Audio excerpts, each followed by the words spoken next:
Muy buenos días para Mundovisión y qué buena, les habla Oscar Q. Ramírez. Colombia grita, Colombia llora.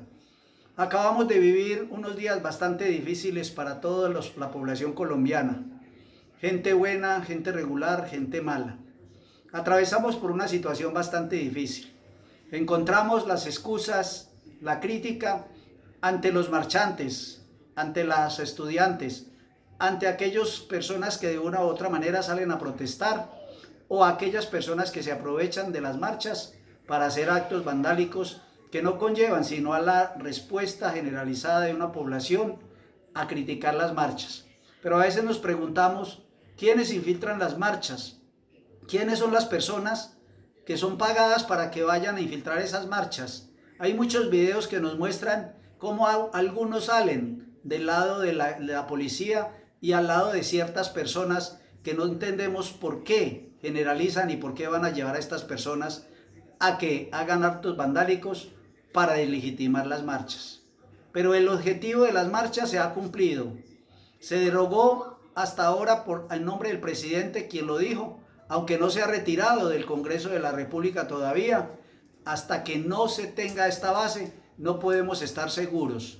Pero a raíz de derogar o de retirar la reforma tributaria, el señor Duque está montando un show mediático y está convocando a los partidos tradicionales para que participen en la discusión de una nueva reforma tributaria.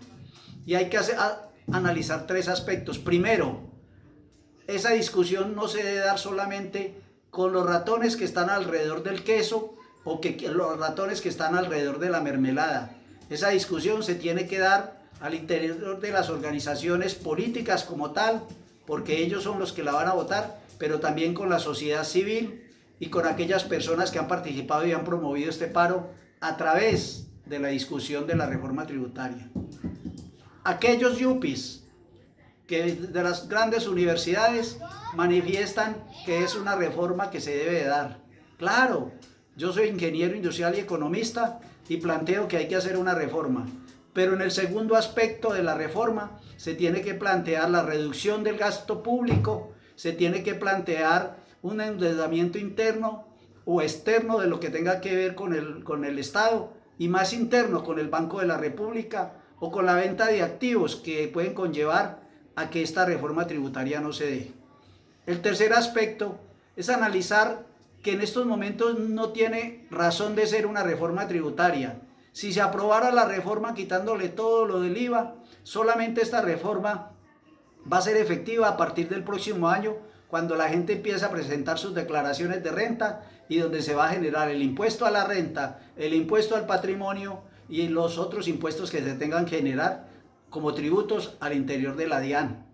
En esos momentos será el Estado el que reciba esos recursos, pero hoy aprobar una reforma no tiene sentido, porque vuelvo y repito, el IVA, el impuesto al consumo que dijo el señor presidente que no se iba a hacer, sería el más ingreso importante que tuviera el gobierno para poder hacer esta reforma. Y el cuarto aspecto es entender que ya el próximo año ya vienen unas nuevas elecciones y va a haber un nuevo gobierno.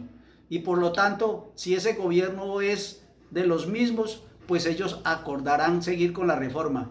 Pero si es un pacto histórico, una coalición de la esperanza, otros sectores alternativos que puedan llegar al poder, van a plantear un modelo económico de tributación diferente.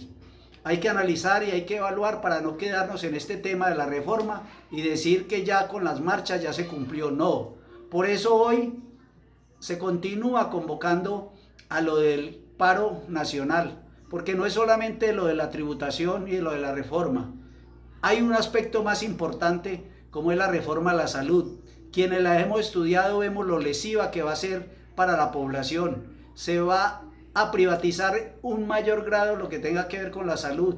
La gente ya no va a tener que pagar su cuota como normal, sino que va a tener que pagar una póliza por esa enfermedad que uno no sabe que le va a dar, una enfermedad neurológica o una enfermedad terminal que lo tenga que llevar a que se tenga que morir si no tiene esa póliza. A tratar de acabar la salud pública, los hospitales públicos para entregárselos a los privados. En fin, es un gobierno que no sabemos por qué ataca y por qué busca siempre el beneficio de lo privado y entregárselo a monopolios, porque está hablando de reducir las EPS para que estas EPS no presten el servicio, sino que sean unas pocas. La protesta, los paros van a continuar. Es que el modelo económico, social y político de este país no ha podido entender que estamos en una época diferente. Nos llevan gobernando 20 años con los mismos y con las mismas políticas, donde la clase media hacia abajo y los sectores básicos son los que tributan y son los que mantienen el Estado. Hay que disminuir el gasto público y hay que hacer otro tipo de reformas, pero no en contra de la misma gente. Por eso yo invito y convoco, y por eso yo digo que Colombia grita y Colombia llora, porque tuvimos una experiencia en estos últimos 5 días que nunca en la historia de nuestro país se había dado, que a través de la protesta se tumbara un proyecto de ley que el gobierno ha querido imponer sin mirar las consecuencias que nos llevan por la época de la pandemia y por la situación económica que atravesamos. Yo quiero invitarlos para que reflexionemos y no permitamos que estas reformas tan lesivas sigan atropellando al colombiano y al ciudadano común y corriente. Para Mundovisión y Qué Buena les habló Oscar Q. Ramírez.